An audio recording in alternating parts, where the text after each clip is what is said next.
The chandeliers of Ashbury Hall shimmered like frozen constellations, their candlelight glancing off mirrors and silk, turning the air itself into something glittering and alive.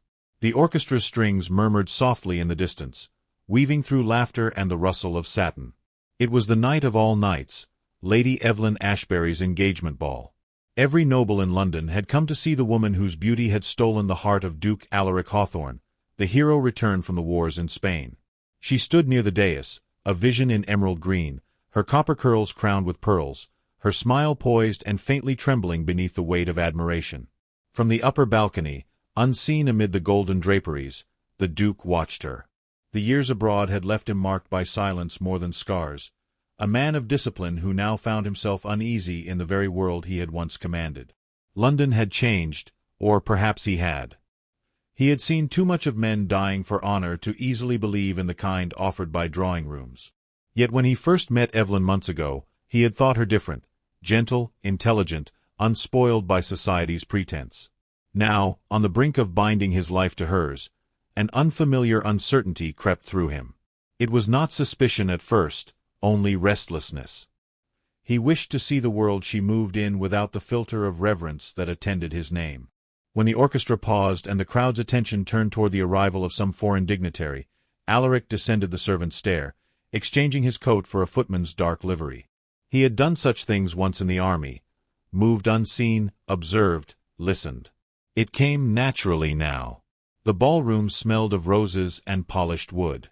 Beneath the glitter, he saw what others ignored: the sweat beneath powdered faces, the strained laughter, the covert glances measuring fortune and title. Everywhere, talk of him and Eveline. He kept his head bowed, the tray in his hand trembling only slightly as he passed between groups of ladies fanning themselves in excitement. Near the refreshment table, two women whispered behind lace fans, unaware of the servants standing close. "Poor Eveline," sighed one, her voice light with false sympathy. "To think she must wed a man she barely knows, all to preserve her father's estate. The Hawthorne fortune will mend every crack the Ashburys have tried so hard to conceal." The other tittered softly. "She'll do her duty. A duchess need not love her husband, only obey him." The tray wavered in his grasp. For a moment, Alaric felt the room tilt, the chandelier's reflection fracturing across the polished floor.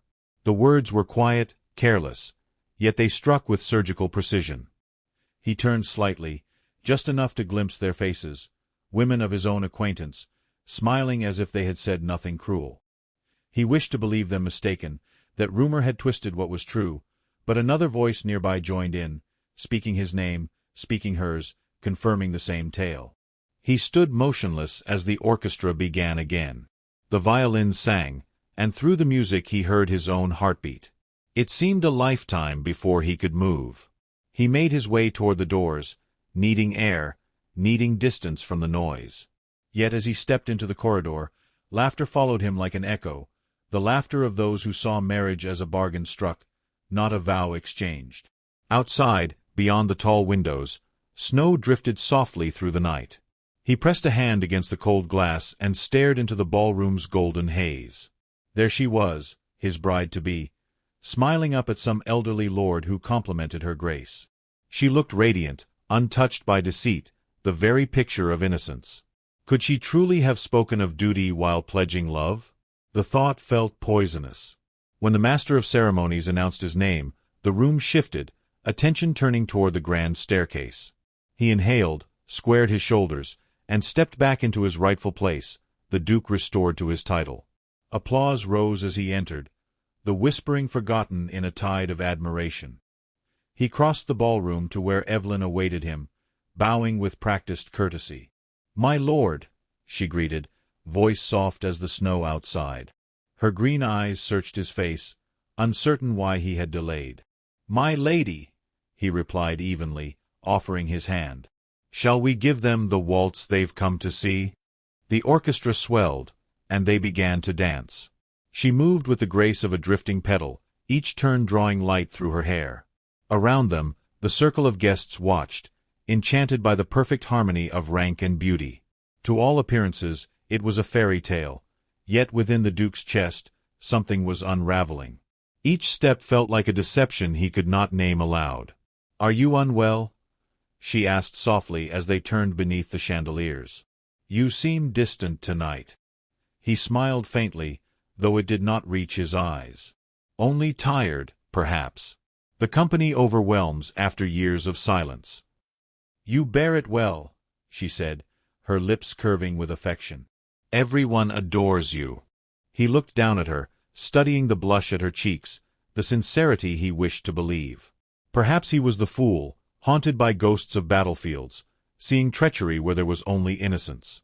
And yet, those words he had overheard refused to fade. When the music slowed, he leaned closer, his voice barely above the rhythm. "Tell me, my lady," he murmured, "would you have still accepted me if I were but a common man?" Her steps faltered. The question seemed to strike her unprepared. The orchestra played on, but silence grew between them, heavy and private. She looked up at him, first startled, then wounded. "Why would you ask such a thing?" she whispered. "Because I would know whether your heart would recognize me without the crown it mistakes for honor." His tone remained calm, but beneath it trembled something raw. Her gaze searched his face, confusion softening to pain. "You think me shallow," she said quietly, "that I measure worth in gold?" "I think," he replied, his hold tightening ever so slightly at her waist, "that I wish to be certain before vows bind us beyond truth." The music ended. Around them, applause erupted, the crowd unaware of the fracture hidden behind polite smiles. She curtsied, trembling. He bowed, expression unreadable. As the orchestra began another dance, Eveline stepped back. Her composure held, but her eyes shimmered with disbelief. "If you must doubt me, my lord," she said, voice steady but low, "then I pray the truth finds you swiftly. For I will not plead where I am not trusted." Before he could answer, she turned, gliding into the throng of guests, her emerald gown vanishing amid the glittering sea of color. Alaric remained where she had left him, motionless beneath the chandeliers. The applause faded, the laughter resumed, and he stood alone, an island of silence in a hall of music. Beyond the windows, the snow thickened, veiling the city in white. He reached into his pocket, feeling the weight of the diamond ring that should have crowned her hand that night. Instead, he closed his fingers around it, cold and sharp against his skin. Somewhere in the distance, the orchestra began another waltz, cheerful and blind to sorrow. He turned toward the shadows once more, wondering whether love, like war, was only ever won by those willing to lose everything first. Morning arrived over London in a pale wash of light, uncertain and cold. The snow had not melted from the night of the ball, and the carriages that passed through Grosvenor Square moved slowly, their wheels groaning through the frost. Within the Ashbury townhouse, the fire had burned low. Lady Eveline sat before it, still in her dressing gown, staring at the fading glow as though it might yield an answer. The night's splendor had already begun to decay into rumor. She could almost hear the whispering travel through drawing-rooms and parlors, how the Duke had grown distant, how the bride had lost his favor before the vows were spoken. She did not yet understand why, only that something had shifted in him the moment their dance had ended. Her mother's voice echoed faintly from the corridor, issuing orders to servants, arranging calls that might soothe appearances. Eveline wished the world would still for one day. Instead, a letter had arrived that morning, delivered without ceremony, sealed with the crest of Hawthorne. She had not opened it. It lay on the table beside her, its edges slightly singed from where she had let a candle gutter too close. Every hour she looked at it, and every hour she lacked the courage to break the seal. When she finally did, the crack of wax sounded louder than the wind outside. The note within was brief, 2 sentences written in the Duke's sharp hand. "I would not bind a heart that beats from duty. Forgive me if I mistook gratitude for affection. No signature, no farewell. Only that." She read it again, her breath halting somewhere between anger and despair. The ring she had worn for a week lay now like a shard of glass in her palm. By noon, the gossip had already escaped into society's bloodstream. 2 callers arrived under the guise of concern, their eyes glittering with hunger for detail. Eveline received them with dignity, listening as they speculated whether the Duke had uncovered a prior indiscretion, whether the match had been arranged to conceal ruin. She smiled politely, offering nothing, and when they left, she tore the lace from her cuffs in silence. Her father, Lord Ashbury, summoned her to his study that evening. He was a man once handsome, now hollowed by years of poor investments and sleepless debts. "Eveline," he began, his voice thick with exhaustion, "we must speak plainly. The Duke's withdrawal. Have you quarreled?" She shook her head. "Not in words." "In what then?" She hesitated. To tell him of that strange question on the dance floor would sound foolish. "I do not know," she said softly. "Perhaps he has remembered some wound I cannot see." Lord Ashbury turned toward the window, his hands clasped behind his back. "You must write to him. Clarify whatever has been misunderstood. The estate cannot endure another scandal. Hawthorne's favor was our last reprieve." "I will not beg," she replied quietly. "If he believes me false, no letter will alter it." Her father exhaled, the sound brittle. "Then you condemn us all." When he left, the silence felt heavier than his reproach. She moved to the mirror and saw a woman she barely recognized, her skin pale, her eyes shadowed, her reflection framed by the green gown still hanging from the screen where she had cast it aside after the ball. Once, she had thought it beautiful. Now it seemed a costume for a part she no longer wished to play. In the days that followed, London's interest deepened. Newspapers printed discreet hints of the broken engagement. A caricature appeared in one broadsheet, showing a duke offering a crown to a faceless lady whose purse strings trailed behind her. Eveline's mother burned the paper, weeping into her handkerchief. Invitations ceased to arrive. Those who met Eveline on walks through Hyde Park turned away too late to hide their curiosity.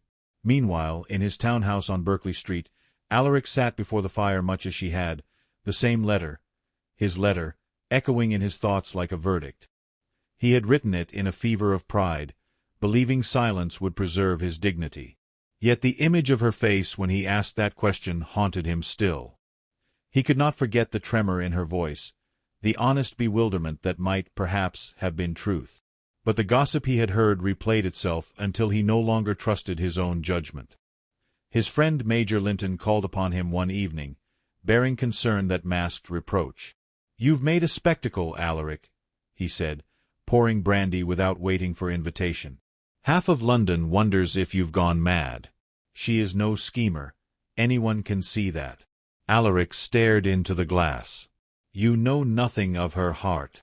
I know you've misjudged men less guilty in battle. A soldier who doubts everyone soon turns his weapon upon himself." The words stung, though Alaric said nothing.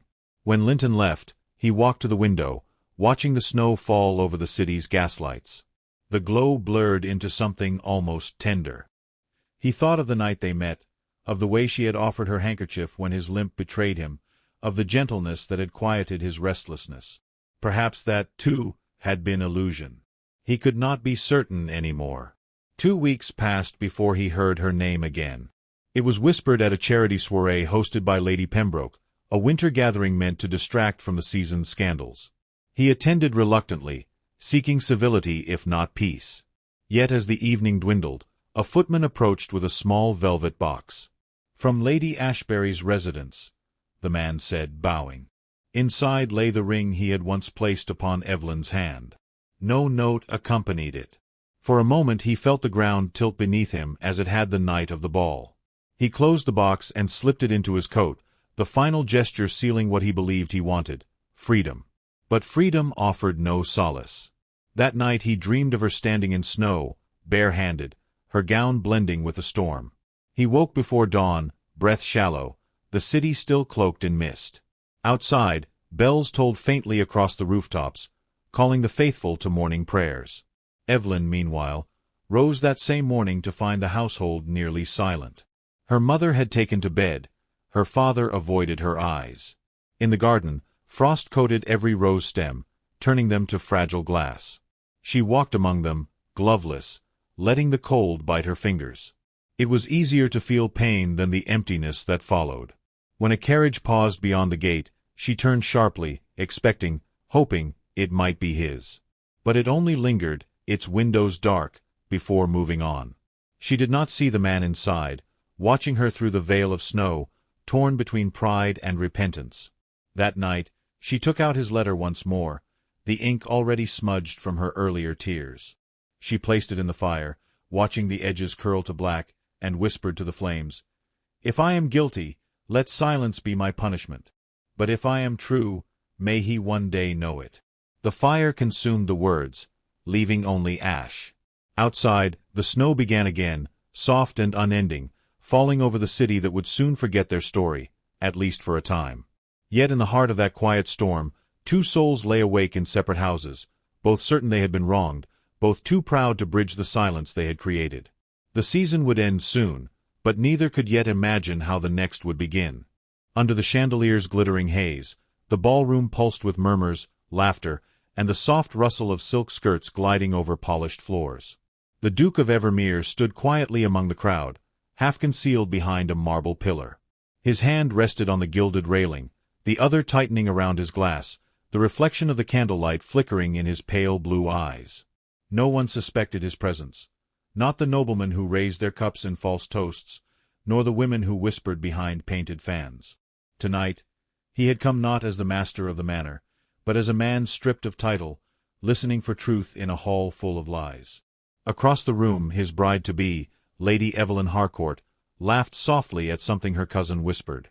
The sound of her laughter, once the thing that made his world gentler, now stirred something uneasy within him. She stood beneath a cascade of golden light, her silver gown glimmering like moonlight on still water, her posture perfect, her smile practiced. To the guests, she was the picture of grace and charm. To him, she was a mystery he was desperate to understand before morning came. It had begun with a rumor. Harmless, he thought. A careless word carried by a servant, then another, until it reached his steward's ear, that the Duke's fiancée had accepted the proposal not for love, but for escape. Escape from debts, from scandal, from something darker still. He'd dismissed it at first. But then the laughter, the sidelong glances, the letters she hid from him. Tonight he wanted answers, and he'd come to find them among the whispers. He moved quietly, the crowd parting without knowing why, as if they sensed something cold in the air. From behind a cluster of men, he caught the tail of a conversation. His name, spoken too carelessly to ignore. "Poor man," said one, swirling his brandy. "He doesn't know she was promised elsewhere. Harcourt blood runs deep in deception." "Promised?" Another scoffed. "She broke that promise when the Duke's wealth glittered brighter than loyalty." The Duke's breath caught. The voices faded into a blur. His mind replayed her laughter, too light, too bright, like something performed. He set the glass down, the stem cracking slightly under his grip. He turned to leave, but then heard her voice, Eveline's voice, just beyond the archway near the garden terrace. Soft, urgent. "No, you don't understand," she said. "I never wanted this. It was my father. He made the match. I tried to stop it, but once the Duke proposed, it was too late to refuse." A man's voice answered, low and sharp. "And what of your promises to me, Eveline? Was I so easily forgotten?" The Duke stepped closer, unseen behind the velvet drapes. His heart pounded like a drum. The other man, he recognized him now, Lord Weston, a reckless young noble with debts and charm enough to ruin 10 lives. "I haven't forgotten," Eveline whispered. "But I can't go back. My family's name is tied to this now. If I run, we lose everything." "Everything?" Weston laughed bitterly. "You mean the comfort, the jewels, the title. Do you even hear yourself?" Her silence said enough. The Duke's pulse quickened. He'd heard enough to break him, and yet not enough to understand. He'd seen her kindness, her quiet strength. Could it all have been a lie? Or was she trapped in the same golden cage he now felt closing around him? He stepped away from the drapes, out into the terrace, the night air cool against his flushed face. The moon hung low, silvering the gardens below. Behind him, their voices fell silent. When he turned, Eveline was standing in the doorway, her face pale but composed. Weston was gone. "Your Grace," she breathed, realizing he had heard. "You shouldn't." "I shouldn't what?" he interrupted, his tone low. "Hear the truth." Her eyes glistened, but she didn't move closer. It wasn't what it sounded like. Then tell me what it was. She hesitated, the candlelight trembling across her cheekbones. My father promised me to Weston when I was 16. It was a family arrangement, long before I knew what I wanted. When you came along, I saw a way to free myself. You were kind, and I thought. You thought marrying me would save you, he finished quietly. Her silence confirmed it.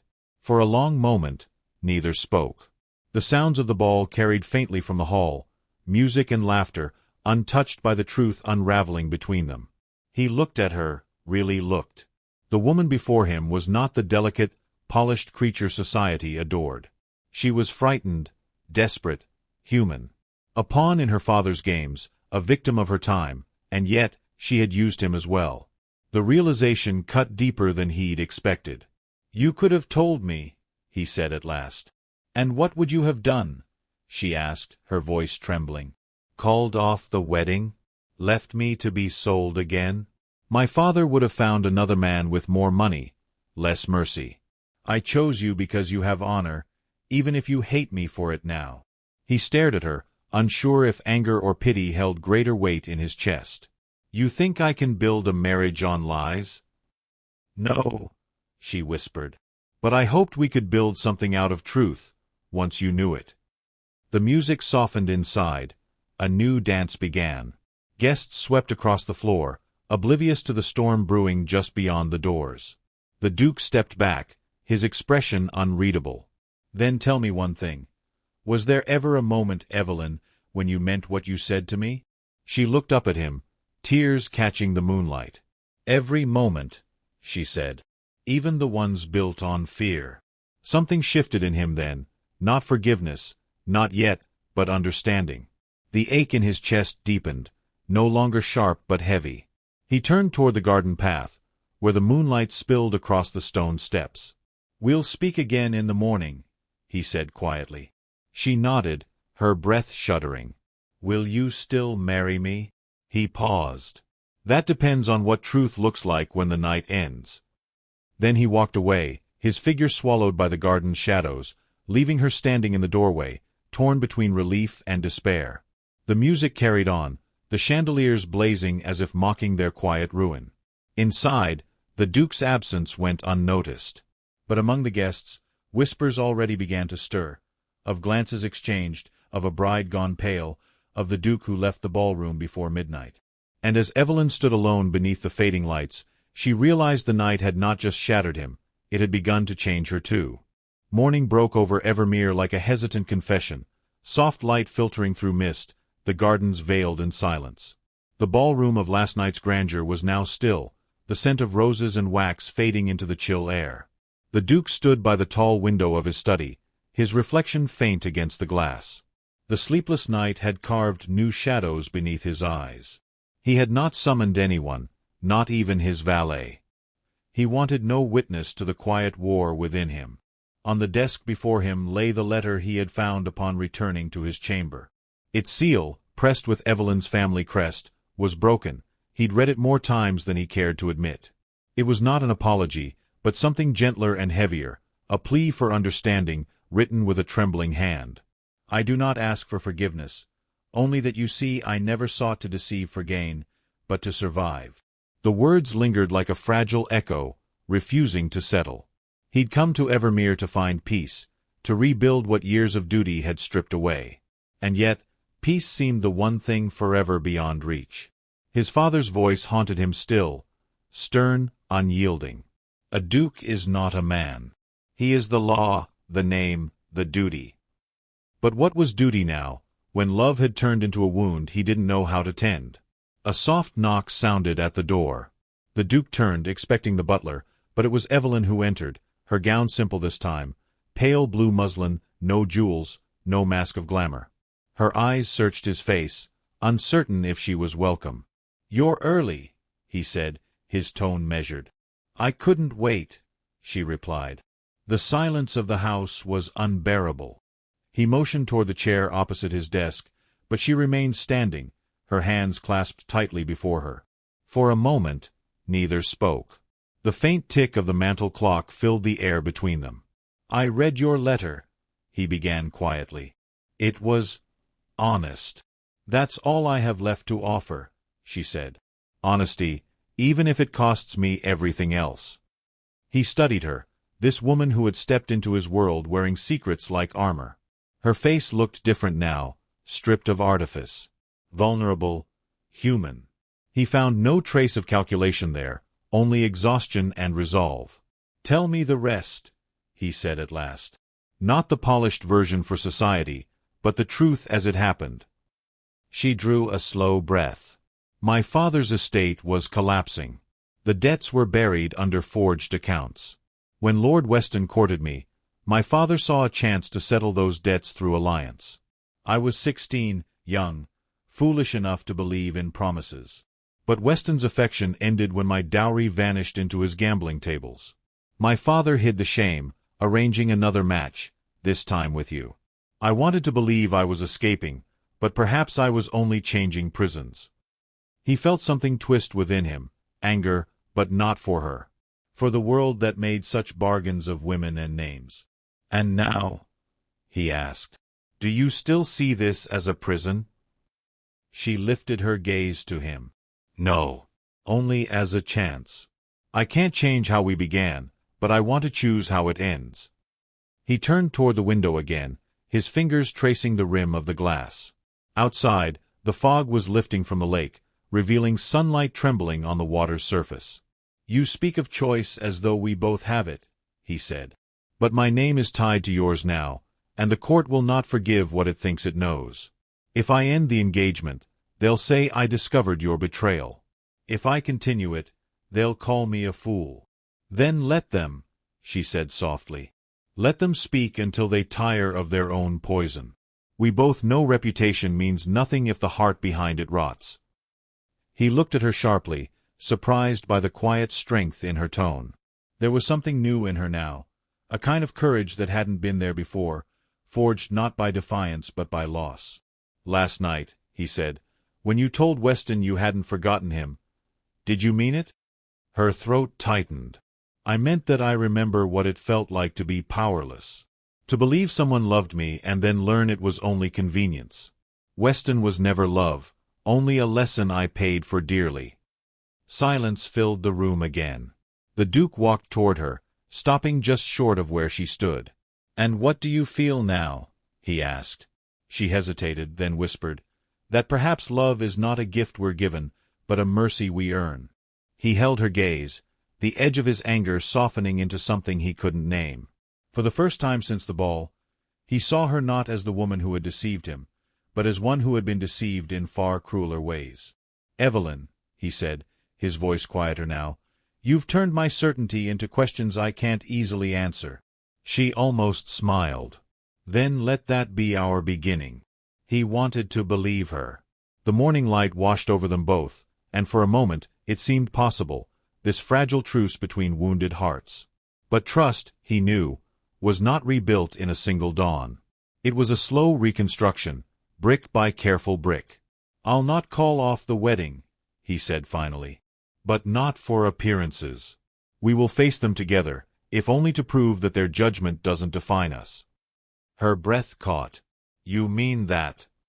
"I mean to try," he said.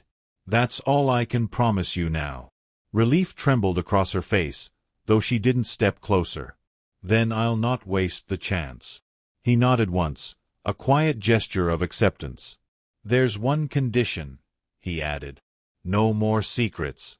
No letters, no whispers in corridors. If we are to live under one roof, it will be in truth, however harsh." She bowed her head. "You have my word."